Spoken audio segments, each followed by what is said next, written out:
नमस्कार। आदर्श शिक्षण संस्थान जोधपुर ऑनलाइन कक्षाओं में आपका हार्दिक स्वागत एवं अभिनंदन। आज कक्षा द्वितीय विषय पर्यावरण अध्ययन पाठ 5 जल और वायु प्रकरण 9। आज हम वायु के बारे में बातचीत करेंगे।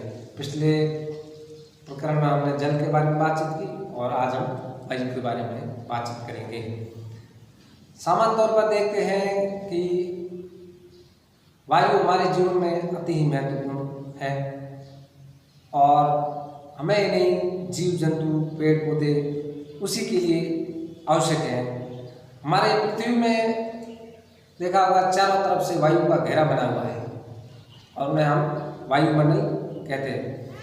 हम पृथ्वी पर है तो हम आसानी से हवा ले लेते हैं। जब हम ऊंचाइयों पर जाते हैं तो वहाँ कठिनाई से हवा हमें मिलती है। वायु सबसे अधिक महत्वपूर्ण प्राकृतिक संसाधन है। चलती वायु को पवन कहा जाता है। हम पवन को देख तो नहीं सकते लेकिन इनका अनुभव कर सकते हैं कि ये किस दिशा में चल रही है और ये किस गति से चलती हैं। ये एक विशेष दिशा में चलती हैं और उसका हम अनुभव कर सकते हैं, अनुमान लगा सकते हैं कि ये इस गति में चलती हैं। हम देखते हैं कि एक दिशा में हवा चलती है तो हम उस दिशा में चलते हैं तो ये वापस हमें बल देती है। जब हम चलते हैं तो ये गति से चलती है तो वापस पीछे धकेलने के लिए ये बल करती है। धीमी और मंद वायु को समीर कहा जाता है।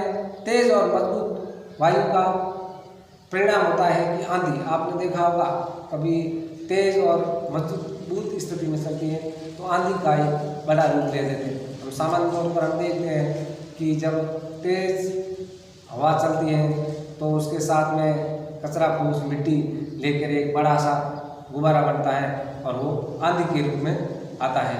और हिंसक और मजबूत तेज गति के साथ आती है वो तूफान का रूप लेता है। हमने देखा होगा जब पेड़ पौधे झुग्गी झोंपड़ी उड़ाना, हिंसक घटनाएं करना, वो एक तूफान का रूप। हम जिस स्थिति में देखते हैं कि बड़े बड़े पेड़ गिराना, कच्चे मकान उड़ाना, अन्य अनेक प्रकार का नुकसान पहुंचाना, वो एक तूफान का रूप है। श्वास लेने तथा पदार्थ को जलाने के लिए वायु की आवश्यकता हो रहती है। पेड़ पौधे लगाना और किसी पदार्थ को जलाना, ये सब वायु अगर नहीं रहेगी तो पेड़ पौधे नहीं हम लगा सकते और किसी पदार्थ को भी हम जला नहीं सकते हैं। आपने देखा होगा वायु से पवन चक्कियाँ भी चलती है। पवन चक्कियाँ चलाई जाती हैं और उससे बिजली प्राप्त करते हैं। आपने कहीं देखा होगा कि बड़े बड़े खंभे लगे होते हैं और उस पर पंखे चलते रहते हैं और वो हवा से, पवन चक्कियों से वो बिजली प्राप्त करते हैं। वायु में अनेक प्रकार की गैसें पाई जाती हैं। जैसे हम देखते हैं oxygen, nitrogen, neon, carbon monoxide, carbon dioxide आदि गैसें उसमें हमें मिलती हैं। फिर हम देखते हैं कि वायु हमारे जीवन में महत्वपूर्ण है। साफ और शुद्ध वायु हम लेते हैं तो हम स्वस्थ रहते हैं। किस किस दिशा में हम कभी कभी कोई स्थान ऐसा जहाँ हम जाते हैं तो दूषित हवा मिलती है तो हम वहाँ से नाक बंद करके निकलते हैं। तो इसी तरह उनको शुद्ध साफ रखना हमारा कर्तव्य बनता है। हवा हमारा दूषित नहीं होता है, इसलिए हमको जहाँ साफ स्थान है, कोई लोग वहाँ मलमूत्र त्याग देते हैं या कचरा कूड़ा होता है वहाँ लाकर डाल देते हैं। फिर वहाँ से बदबू उठती है और बदबू से हवा में मिलजुल कर वो हम तक पहुँचती है और वो दूषित हवा हम लेते हैं तो हम बीमार पड़ जाते हैं। इसमें और दूषित हवा होती है, जैसे हम घरों में चूल्हा जलाते हैं तो उस चूल्हे से जो निकलता है धुआं वो भी हमारे शुद्ध वायु को प्रदूषित करता है और उस हवा को हम अपने लेते हैं तो हमें शरीर में बहुत नुकसान पहुंचाती है। हमारे अंदर फेफड़े उनको जाकर भी नुकसान पहुंचाती है। इसलिए हमें शुद्ध हवा की आवश्यकता है। तो इसको लिए आपने देखा होगा इन्हें बचाने के लिए चूल्हे, बायोगैस आदि का हमें उपयोग करना चाहिए ताकि इनसे धुआं कम हो। फिर परमाणु परीक्षण में हम देखते हैं कि बम गोलाबारी करते हैं, उनका परीक्षण करते हैं तो उनसे भी धुआं उठता है और उनसे वो धुआं उठता है फिर हवा में जाता है और हवा से हम प्रदूषित हो जाती है और वो हवा हम लेते तो हम भी बीमार पड़ते हैं।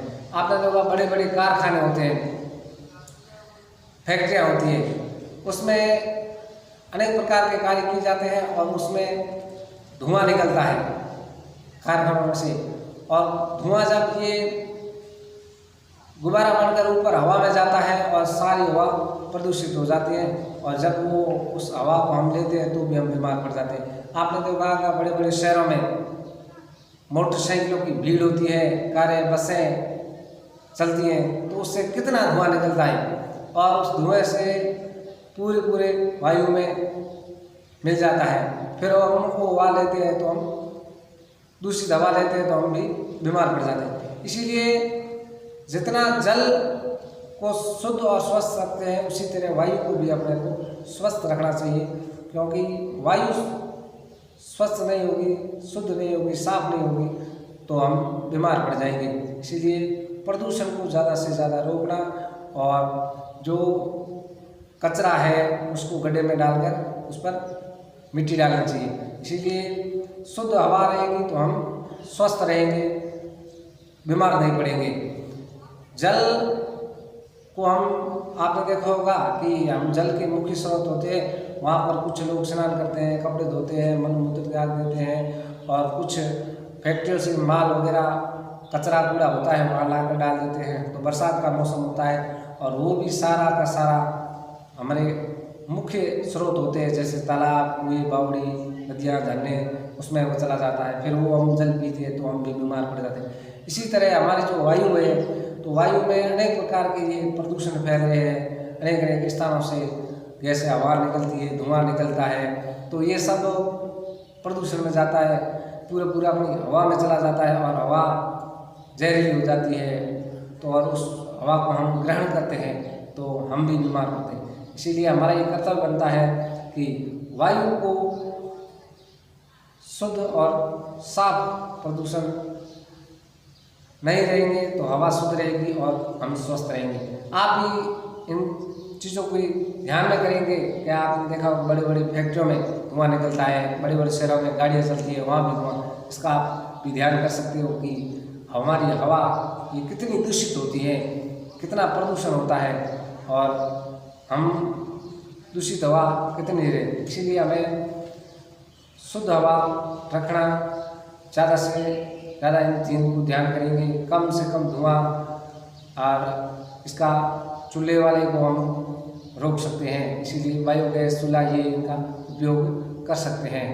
अभिभावक से विशेष निवेदन है कि इसके बारे में थोड़ा सा भैया बहनों को बताएं कि किस किस स्थान पर कितना प्रदूषण फैल रहा है ताकि उनको ज्ञान मिले। धन्यवाद।